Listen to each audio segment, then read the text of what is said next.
Buenas tardes a todos, y bienvenidos a este webinario sobre el paciente del futuro. Al final este es un tema que nos afecta a todos porque todos hemos sido, somos y vamos a ser pacientes en nuestra vida y tal vez no sea muy evidente, pero actualmente se está llevando a cabo un cambio de paradigma en el sistema sanitario.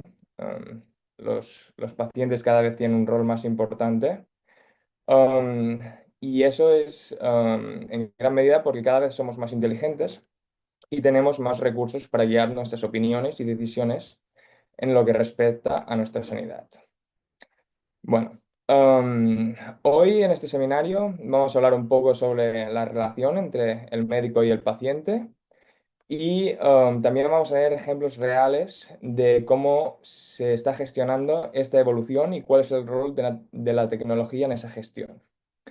Y para ello no podemos estar más contentos de tener a dos expertos en el tema.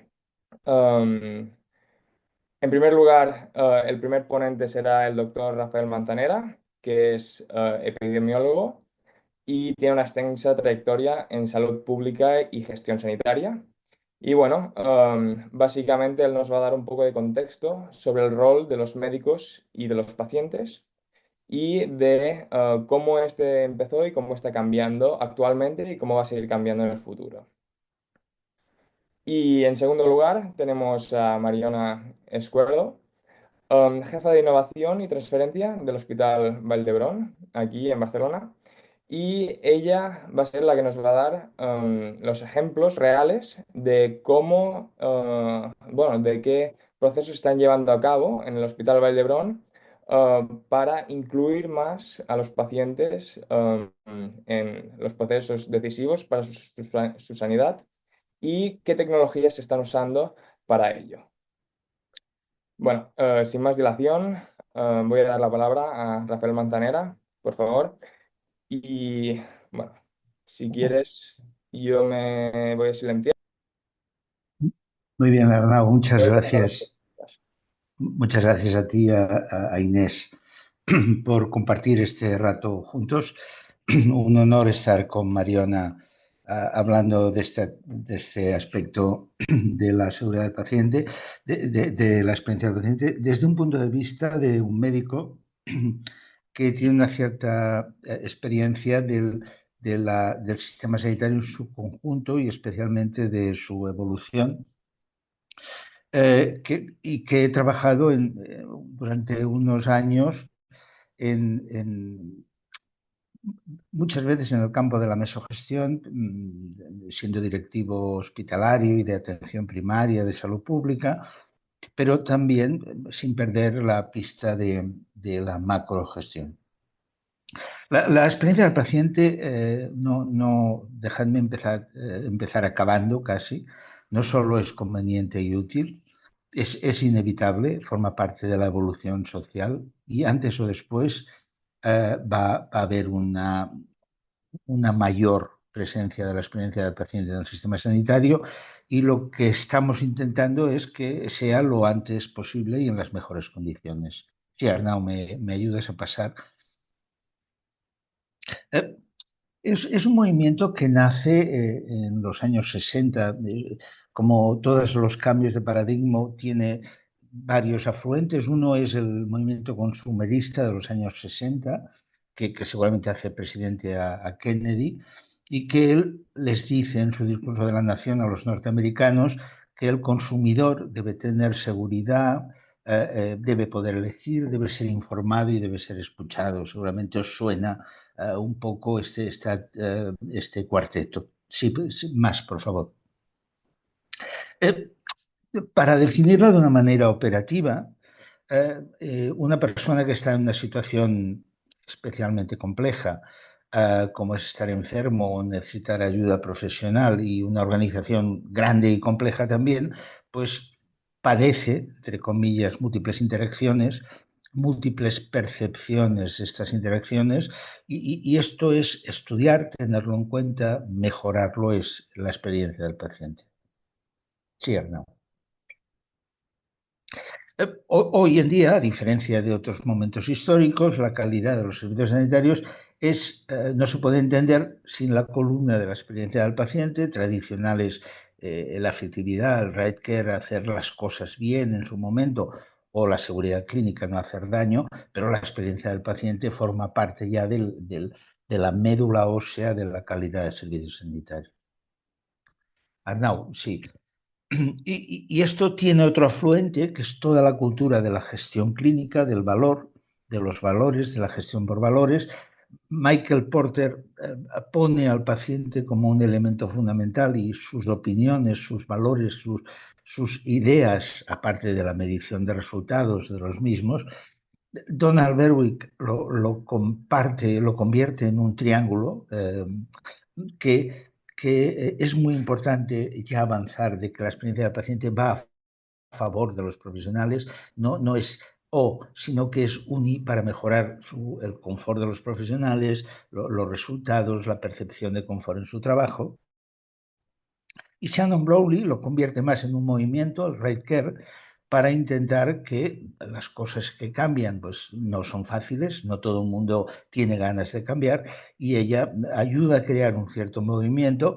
Y Richard Bomer, que esta configuración en 4 bases, Jordi Varela la explica muy bien, y es idea suya el identificar estos 4 grandes pilares, y además encaja bien con personas que hemos tenido, que tenemos en Cataluña o en España, que representan bien estos elementos. Joan Escarravilla es una persona que ha hecho muchos cambios. Gloria Gálvez los ha hecho en situaciones poco habituales de experiencia del paciente, como el ICAM. Es muy importante entenderlo así. Sí, Arnau. De hecho, la base conceptual es que hay 2 expertos. Uno lo conocemos bien, es el experto clínico, que diagnostica, sabe muy bien de dónde vienen las enfermedades, muy bien, o es el que mejor sabe la etiología, el pronóstico. Y hay otro experto que conoce muy bien la enfermedad en sí mismo, las circunstancias sociales, su actitud frente al riesgo, los valores. Y estos 2 expertos trabajan juntos, no trabajan o lo uno o lo otro, ni esto es una revolución contra nadie, es una revolución a favor de todo el mundo. Sí, no.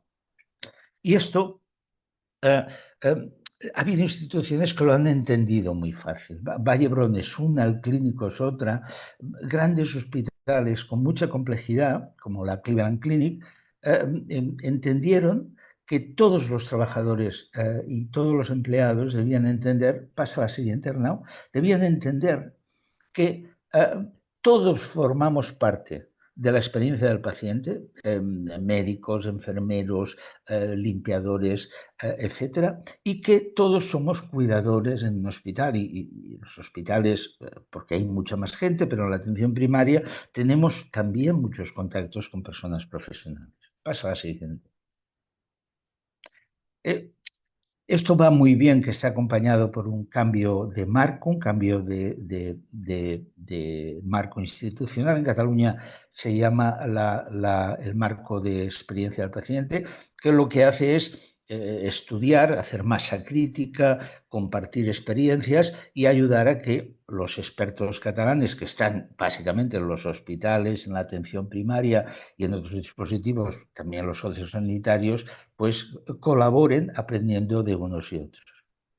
Cherna. Eh, Estamos hablando de cosas que pueden parecer muy complejas, pero son muy sencillas, muy concretas.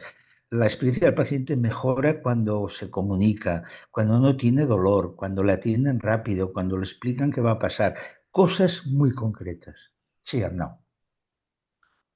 Y además tienen repercusión en resultados clínicos de los duros, en reingresos, en error médico, en coordinación. Pacientes activos están en mejores valores que pacientes pasivos. Sí, Arnau. Y ya para acabar, hay una cierta actitud ideológica que debe cambiar, del informar, formar y educar tradicionales, que de alguna manera deja al otro como un elemento pasivo, pues se pasará poco a poco al escuchar, al comprender, al compartir, que tiene mucho que ver, ¿no?, en la cultura de mejorar el producto. que es la botella de ketchup preciosa, bien puesta y estéticamente maravillosa, sino la botella de ketchup que lo que procura es que no está bonita, pero que tenga el tomate muy cerca de la puerta de entrada, que es seguramente lo que nos interesa cuando queremos tomar. Y ya para acabar, no olvidarnos de que, de una manera, pasa la siguiente, Arnau, que con toda la metodología, con esta actitud pragmática que nos va a ir muy bien, Mariona, con toda la experiencia que tienen de cambios realizados en el excepcional Hospital de Vallebrón, eh, hay un elemento personal que es la empatía, que puede estar favorecido por la organización, pero que tiene un elemento personal bueno, que nos toca remar y que la mancha de aceite siga creciendo. Muchas gracias, Hernán. A ti, a ti. No, muy interesante. Así para comentar un poco por encima, hemos hablado de la experiencia del paciente, y de pacientes activos y pasivos, ¿no? En cierta manera, creo que, bueno, sí que queda muy claro, pero una buena experiencia, debería conllevar a un paciente más activo. Y ese paciente más activo debería, al final, poderse comunicar mejor con el médico y, en cierta manera, obtener mejores resultados, de tratamiento. ¿Sería así? ¿Estás de acuerdo con...? Eh, eh, hay un elemento que es introspectivo, que es cómo es cada uno y la naturaleza humana es única, bastante más repetible de lo que pensamos, pero es única. Y es verdad que hay unos entornos donde si notas que se preocupan por ti, que te preguntan tres veces, que te interrogan para ayudarte, que te contestan con empatía, pues el activo a lo mejor se pasa un poco de frenada y se convierte en hiperactivo, estoy haciendo broma, pero el más pasivo, que es la persona, pues hágame usted lo que le haría a su hermano o hágame usted lo que le haría a su padre, pues poco a poco va a ver que aquel otro elemento de la relación clínica, que es el experto clínico, el experto médico o el experto enfermero, va a ayudarle a que lo entienda mejor y va a ser más activo. Muy bien, muy interesante. Y además, me gusta porque hemos terminado con este concepto de empatía y, bueno, hoy en día todo el mundo ya sabe que la inteligencia artificial es, muy importante en casi todos los sectores, en el médico también, y, muchos se preguntarán cómo, la IA está interviniendo entre la relación médico-paciente. Y claro, a veces se comenta que tal vez, una IA puede sustituir a un médico, ¿no? Y ese concepto de empatía es muy importante porque una IA, es muy difícil, que tenga eso, que tenga empatía. Bueno, pasamos, con la siguiente ponencia, con Mariona. Y como ya he dicho, ella nos va a hablar de ejemplos prácticos de lo que se está haciendo en la Vall d'Hebron, para incluir más al paciente y las herramientas tecnológicas que se están usando. Bueno, primero de todo, muchas gracias por invitarme. Enhorabuena por la iniciativa, por la organización y a vuestros profesores también por la iniciativa. Me parece como un ejercicio muy bonito. Y encantada de poder compartir panel con Rafael, que no conocía, pero ha sido muy inspirador. Bueno, Rafael nos ha explicado como uno de los extremos, ¿no?, del paciente, que es el paciente, ¿no?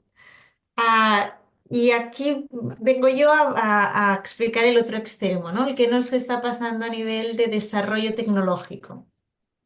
Bueno, para situaros un momento, el Instituto de Recerca del Vall d'Hebron es esto. Nosotros gestionamos todo lo que es la investigación del campus Vall d'Hebron, tanto a nivel clínico como a nivel de investigación básica.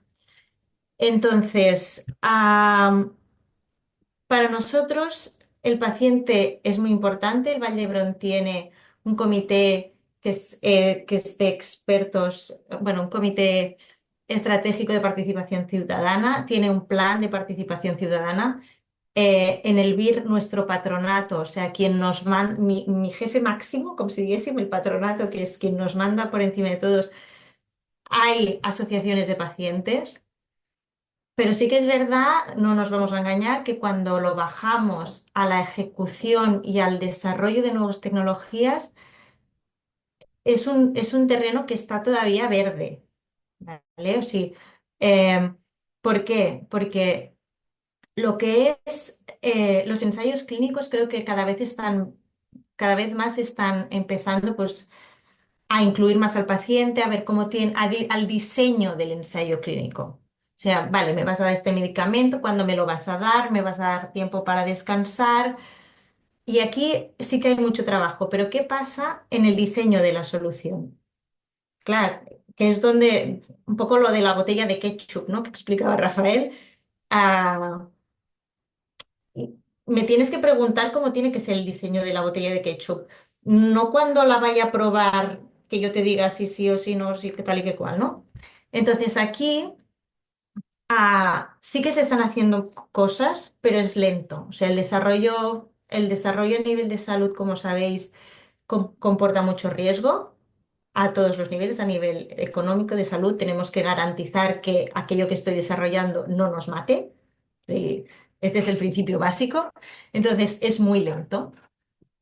Ah, entonces, pasan cosas como que, por ejemplo, han desarrollado ahora hace poco una máquina muy chula que te hace la RCP de manera automática. Chulísimo, ¿verdad? ¿No? O sea, la tienes allí. Si no, si la persona que tiene que hacer la RCP no tiene fuerza, es fantástico porque el RCP es importante, ¿no? Pues hacer la fuerza que toca cuando toca para que la sangre te suba.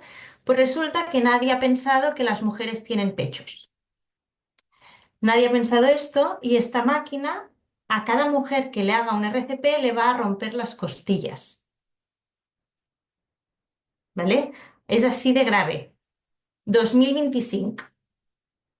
Entonces, imaginaros si para una cosa tan obvia como que las mujeres tengan pechos no pensamos en quién va a ser el usuario final, imaginaros para una ruta metabólica. Claro, es que aquí.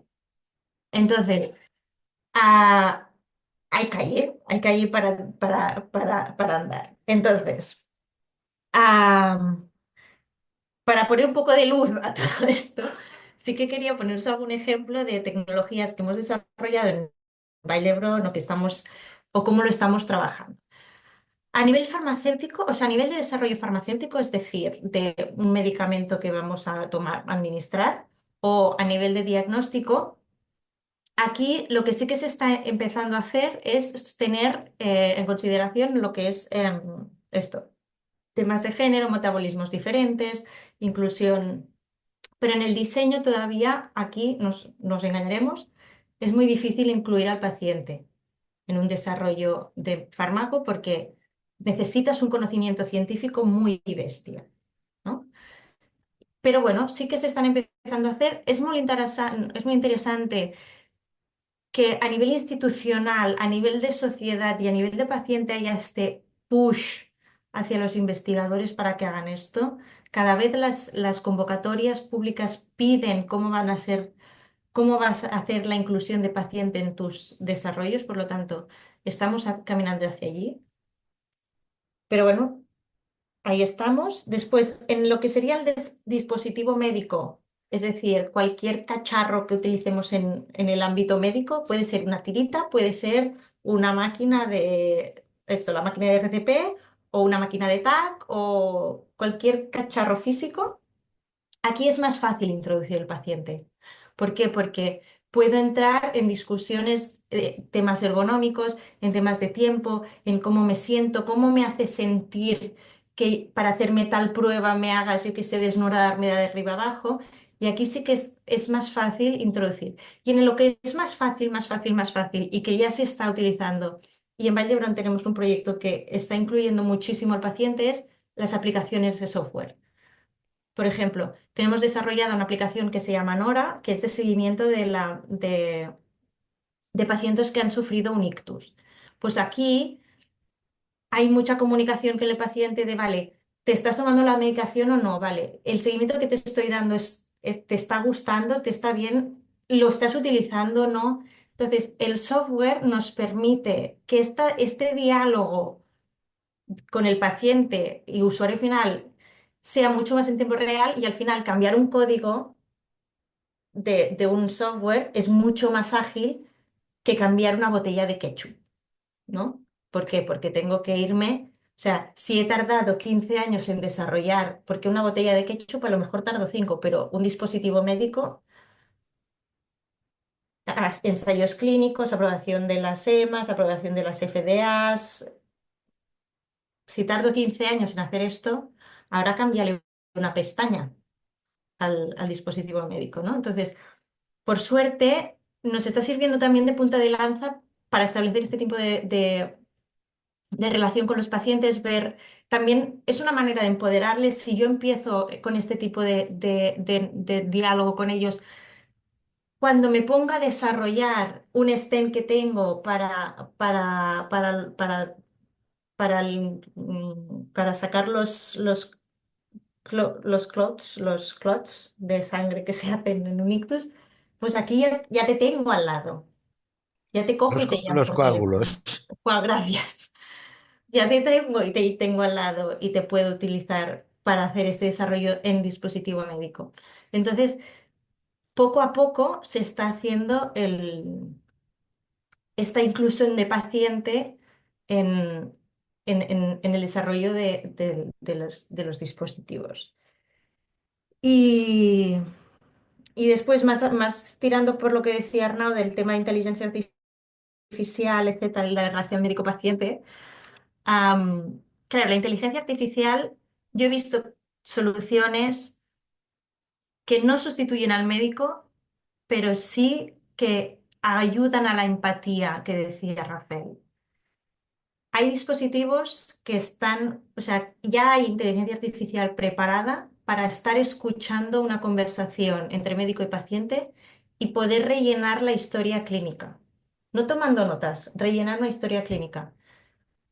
Pero no solo eso, solo con la voz puedes detectar, o sea, se están detectando enfermedades mentales, se están detectando enfermedades, o sea, solo con el simple hecho de escuchar la voz. Entonces, esto que permite que yo como médico estoy hablando contigo, paciente, te estoy escuchando y te estoy mirando a la cara.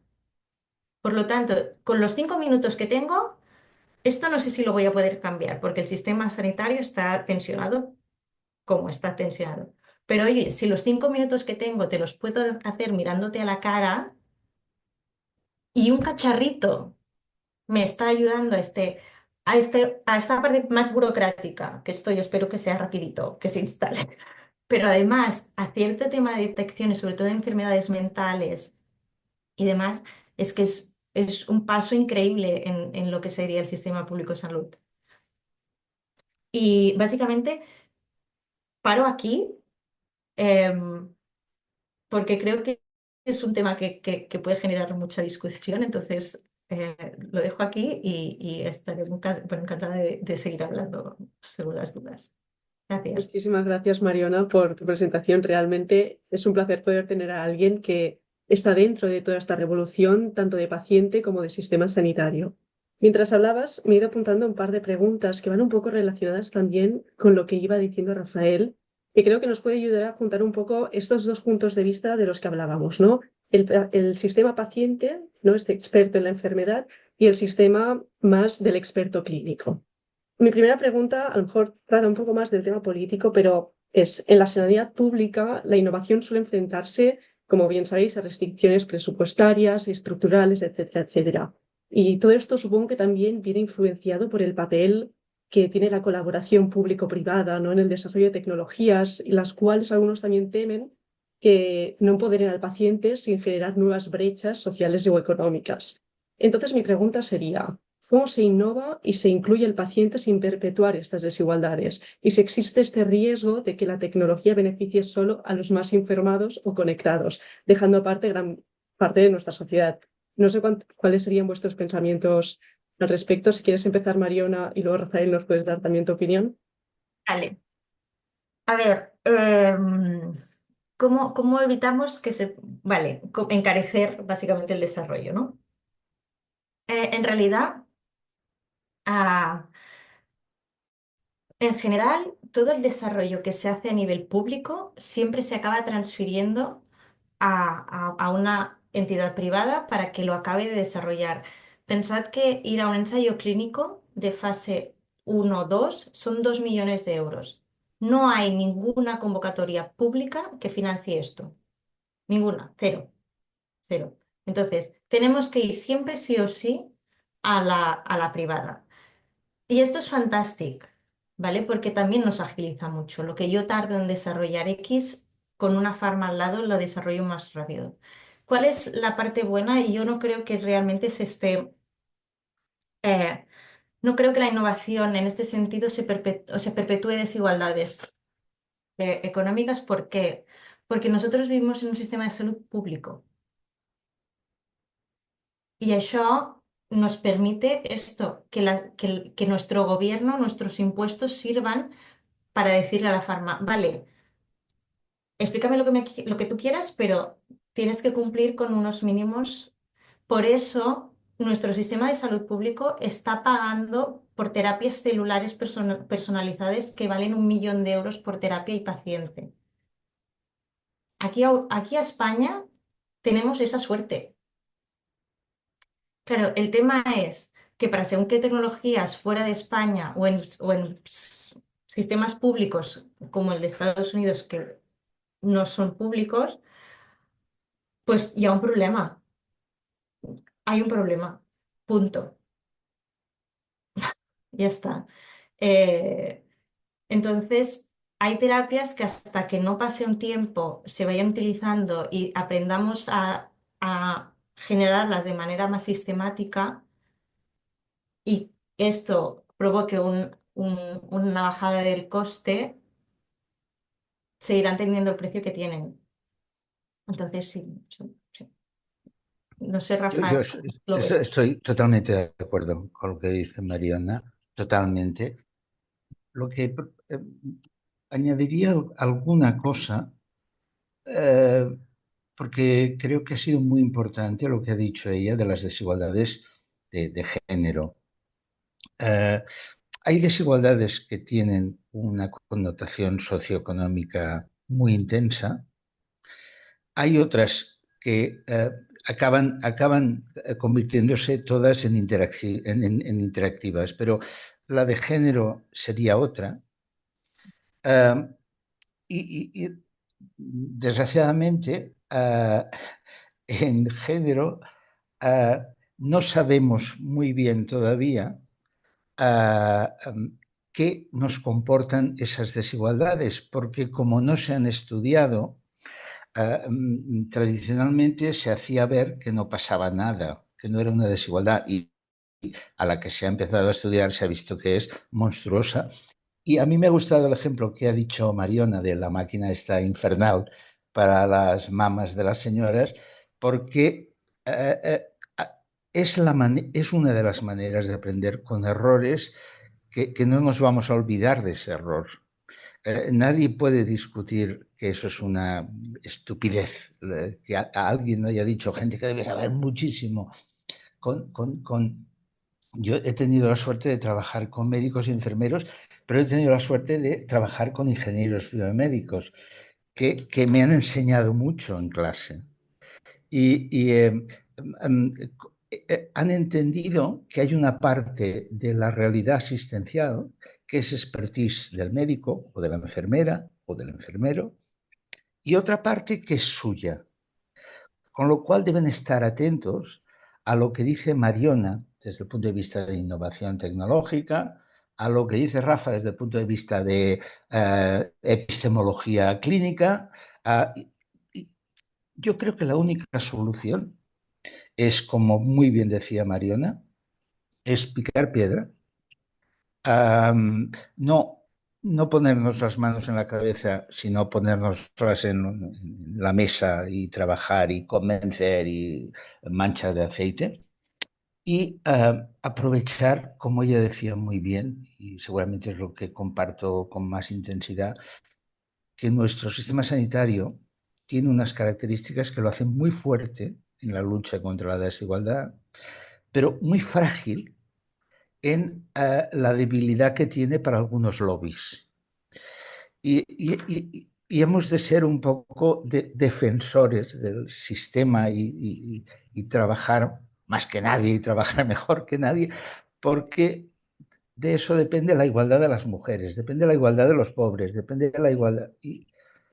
Pero vaya, estoy añadiendo alguna pequeña cosa a lo que decía Mariona, que estoy totalmente de acuerdo.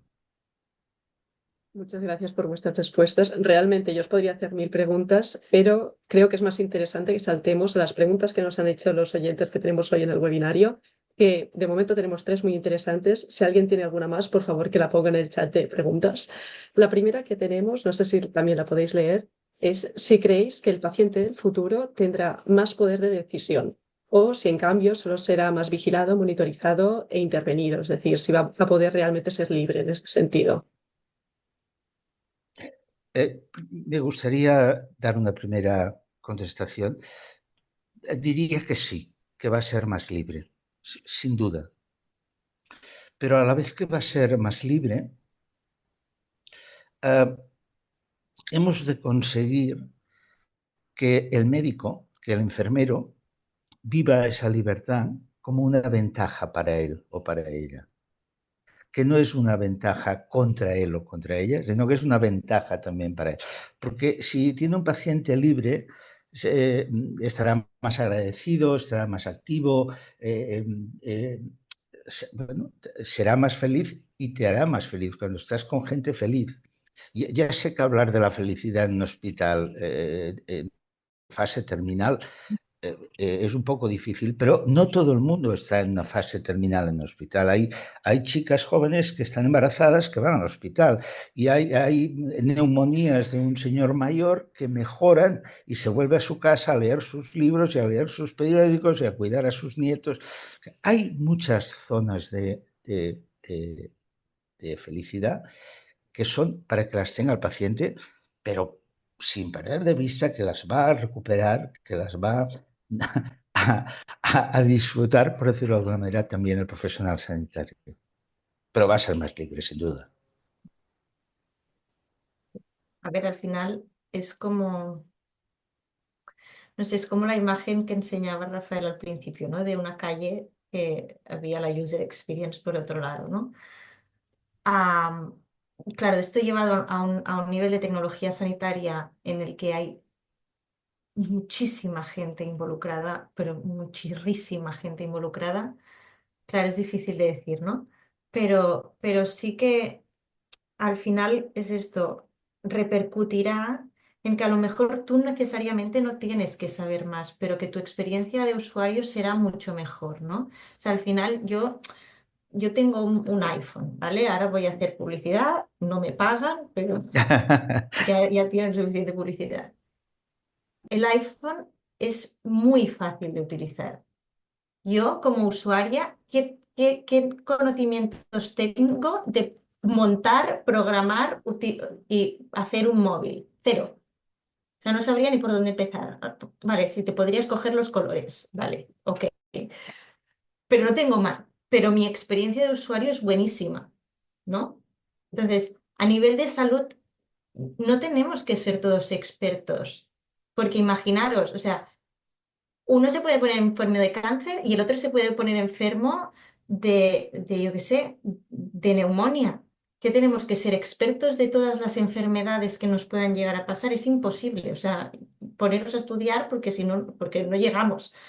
Entonces, eh, tenemos que ir a incluir al paciente, pero para que la experiencia de usuario sea esto fácil, cómoda, que sientas que te han tenido en cuenta sin necesariamente tener un papel proactivo, porque también es eso, o sea, tú imagínate estar esto terminal y que te vengan a preguntar que cómo quieres que la jeringuilla con la que te tienen que pinchar, de qué color quieres que sea. Hombre, pues yo ahora no estoy para ser un paciente proactivo, ¿no? Entonces, tenemos que ir jugando con esto, ¿no? Pero yo creo que es lo que dice Rafa.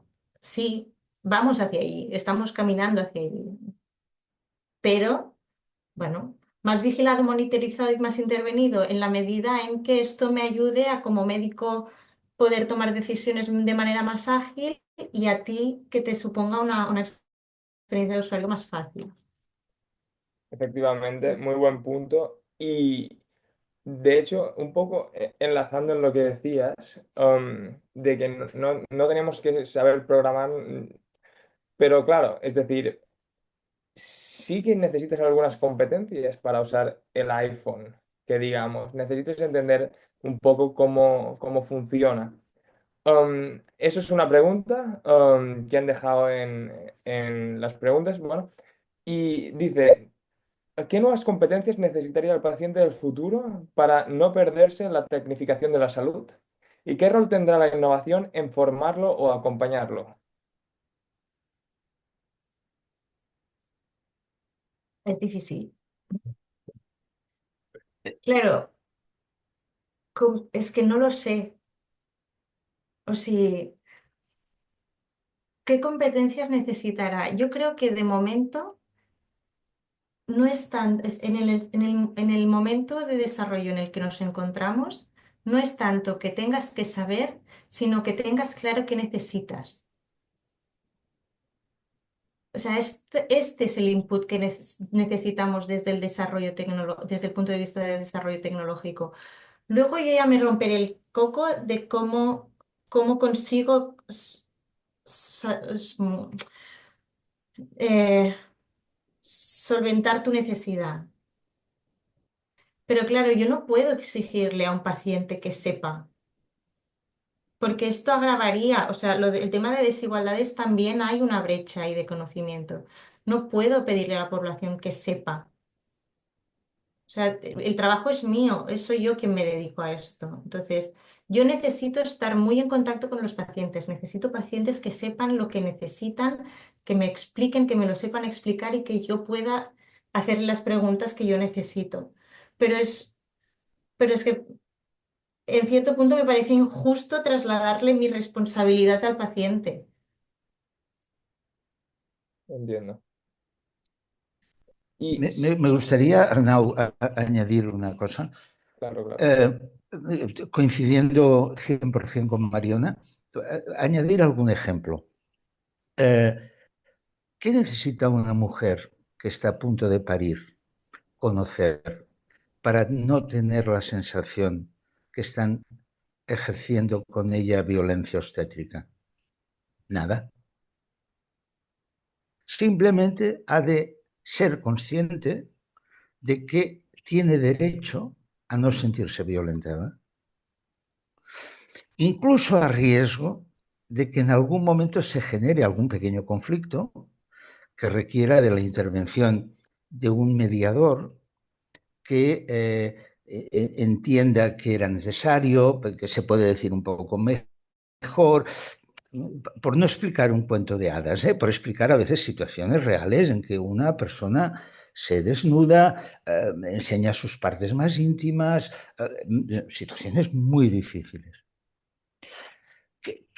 Como decía Mariona muy bien, ¿qué necesita esa señora, esa mujer? Saber que tiene derecho a estar confortable y a entender bien las cosas que le hacen. Y las que sean más complicadas, por supuesto, sin ser diagnósticos ni cosas técnicas muy complicadas que creo que hay que huir como escamados totalmente, los norteamericanos son muy buenos en la microgestión. Son horribles en la macrogestión, pero en la microgestión son muy buenos. Y han inventado, tendrán gente que no tiene cobertura sanitaria y atienden en furgonetas en las afueras de la ciudad. Pero al que atienden, tienen fichas de comprensión del riesgo, fichas de comprensión de la enfermedad y son muñequitos, os hemos visto juntos, ¿verdad? O en clase, las Chincharenser tienen unas fichas buenísimas que el paciente solo mirar si toma qué le pasa a ese conjunto de personas y si no lo toma qué le pasa, puede informar, puede sentirse informado y optar de una manera un poquito más consciente.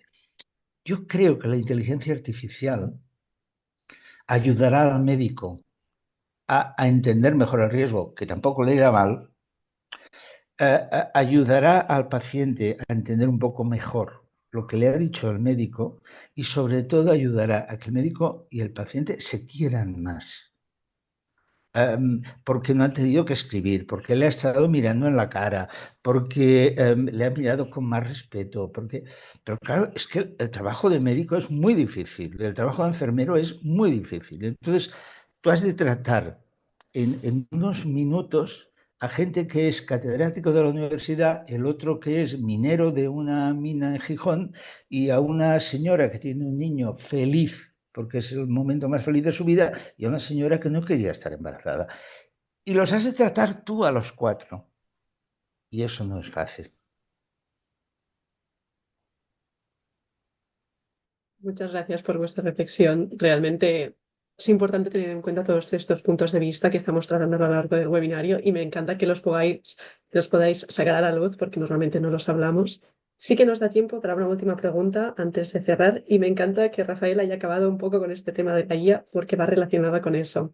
La pregunta nos la hace Ana y nos dice, ¿cómo la IA afectará a la decisión del paciente, por ejemplo, de tratamientos, y que el médico no tenga el 100% de la decisión, que si será 50-50 en unos años? ¿Cómo vemos este nuevo papel de estas tecnologías y de la relación con ellos? Si me permites, Mariona, contestaré yo porque contestaré muy rápido. No conozco mucho la IA. Lo que sí um, intuyo, y me pasó Arnau un artículo muy interesante que, que podrías colgarlo para que la gente también lo tenga a mano, sobre que veía que había como un triángulo que era en el paciente, el profesional sanitario y una cosa que se llama IA, que no conoce muy bien el médico, que no conoce muy bien el paciente y que el médico y el paciente son los mismos que ayer, que no tenían IA.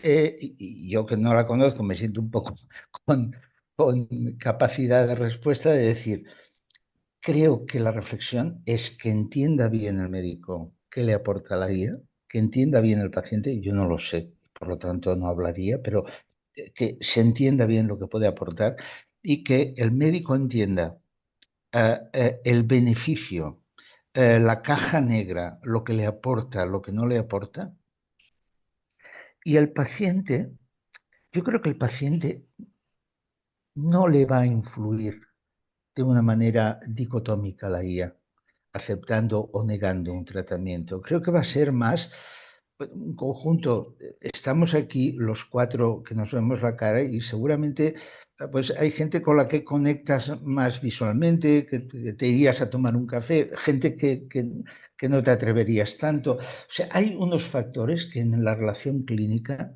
tienen mucho valor. Y no sé, cuando he dado clases a médicos y enfermeros, ah, es una parte que es muy difícil de explicar, porque casi es cómo has de ser persona. Tú, eso es muy difícil de explicar, y menos en una facultad de medicina o de enfermería o de ingeniería biomédica. No sé si aporto.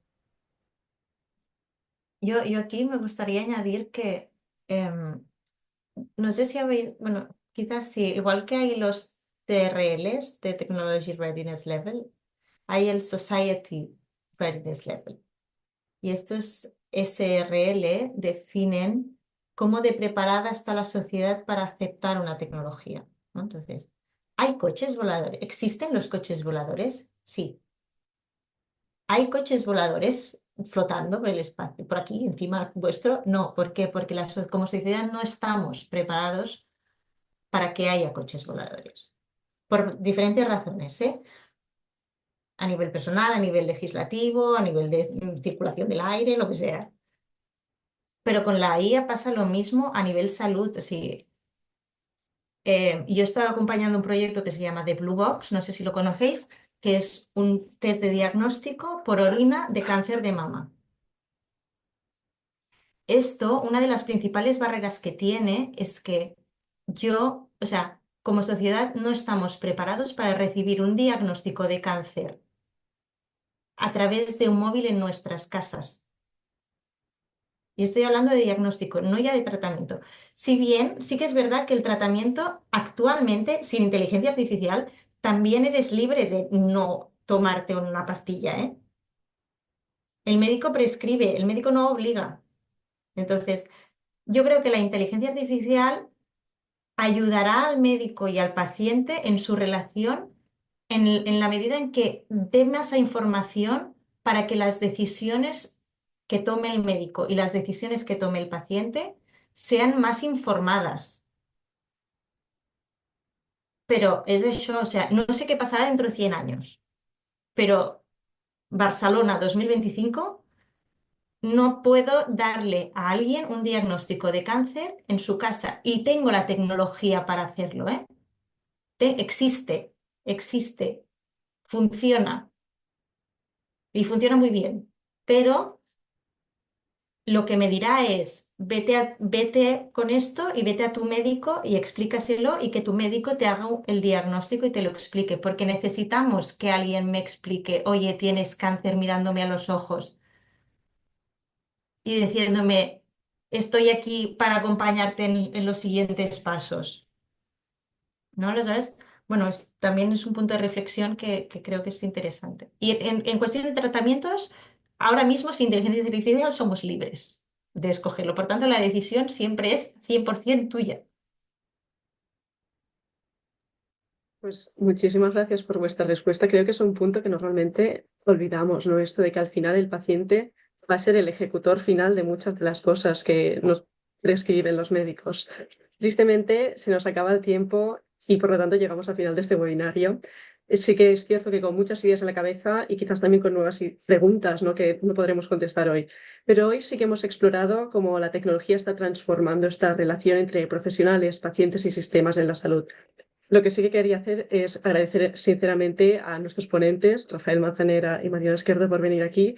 Realmente nos dan un punto de vista complementario, ¿no? Que nos ha ayudado a expandir esta idea que nosotros tenemos y, sobre todo, también nos está ayudando a ver que esta innovación, este avance que hay de la sociedad no está únicamente en los dispositivos y en estos algoritmos que como, bueno, futuros ingenieros biomédicos normalmente nos obsesionamos con ellos, sino que está en esta conexión, en el acompañamiento y en la confianza también de aquellos que cuidamos.